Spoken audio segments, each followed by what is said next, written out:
నమస్కారం. ప్రపంచ ఆర్థిక వ్యవస్థ ఇప్పుడు ఒక గడ్డు కాలాన్ని ఎదుర్కొంటోంది. మన నిత్యావసర వస్తువుల ధరలు పెరగాలన్నా, పెట్రోల్ రేట్లు ఆకాశాన్ని తాకాలన్నా సముద్రం మధ్యలో ఉన్న కొన్ని చెక్ పాయింట్స్ కారణమవుతాయి. ప్రస్తుతం ప్రపంచం మొత్తం భయపడుతున్న రెండు పేర్లు స్ట్రెయిట్ ఆఫ్ హోర్ముజ్ మరియు బాబ్ ఎల్ మండేబ్. ఈ రెండు మార్గాలు మూసుకుపోతే ప్రపంచం అంధకారంలోకి వెళ్తుందా? అసలు అక్కడ ఏం జరుగుతోంది? ఈ వీడియోలో క్లియర్గా తెలుసుకుందాం. మొదట స్ట్రెయిట్ ఆఫ్ హోర్ముజ్ గురించి మాట్లాడుకుందాం. ఇది ఇరాన్ మరియు ఓమన్ దేశాల మధ్య ఉంటుంది. ప్రపంచంలో సరఫరా అయ్యే క్రూడ్ ఆయిల్లో దాదాపు 20-30% ఇక్కడి నుంచే వెళ్తుంది. ముఖ్యంగా ఇండియా, చైనా లాంటి దేశాలకు ఇక్కడి నుంచే చమురు వస్తుంది.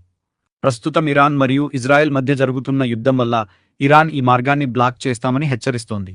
ఇప్పటికే కొన్ని షిప్పులపై దాడులు జరగడం, ఇరాన్ తన నేవీని అక్కడ మోహరించడం వల్ల ఇంటర్నేషనల్ మార్కెట్లో ఆయిల్ ధరలు భారీగా పెరిగిపోయాయి. ఈ మార్గం పూర్తిగా మూసుకుపోతే గల్ఫ్ దేశాల నుంచి ఆయిల్ రావడం ఆగిపోతుంది. బాబల్ మండేబ్. హౌతీ రెబల్స్ ఎందుకు బ్లాక్ చేస్తున్నారు? ఇప్పుడు రెండో కీలక పాయింట్, బాబ్ ఎల్ మండేబ్. దీనిని గేట్ ఆఫ్ టియర్స్ కన్నీటి ద్వారం అని కూడా పిలుస్తారు. ఇది యెమెన్ మరియు ఆఫ్రికా మధ్య ఉంటుంది. ఇక్కడే అసలు కథ మొదలైంది.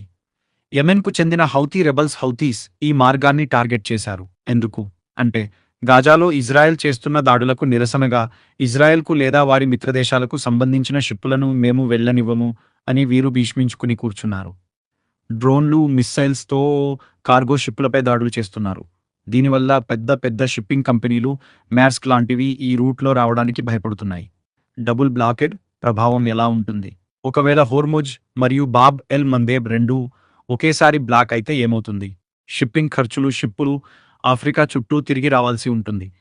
దీనివల్ల ప్రయాణ సమయం 15 రోజులు పెరుగుతుంది. ఖర్చు కోట్లో పెరుగుతుంది. ధరల పెరుగుదల, మనం వాడే ఎలక్ట్రానిక్స్, బట్టలు, ఆహార పదార్థాల ధరలు విపరీతంగా పెరుగుతాయి. ఎనర్జీ క్రైసిస్, యూరోప్ మరియు ఆసియా దేశాలకు గ్యాస్, ఆయిల్ కొరత ఏర్పడుతుంది. ఇది 1970 నాటి ఆర్థిక సంక్షోభాన్ని మళ్లీ గుర్తుకు తెస్తుంది. అమెరికా మరియు ఇతర దేశాల నేవీలు ఈ మార్గాలను కాపాడటానికి ప్రయత్నిస్తున్నప్పటికీ ఉద్రిక్తతలు మాత్రం తగ్గడం లేదు. ఈ యుద్ధ మేఘాలు ఎప్పుడు తొలగుతాయో వేచి చూడాలి. ఈ ఇన్ఫర్మేషన్ మీకు నచ్చితే వీడియోని లైక్ చేయండి మరియు ఇలాంటి మరిన్ని జియో పొలిటికల్ అప్డేట్స్ కోసం మా ఛానల్ని సబ్స్క్రైబ్ చేసుకోండి. ధన్యవాదాలు.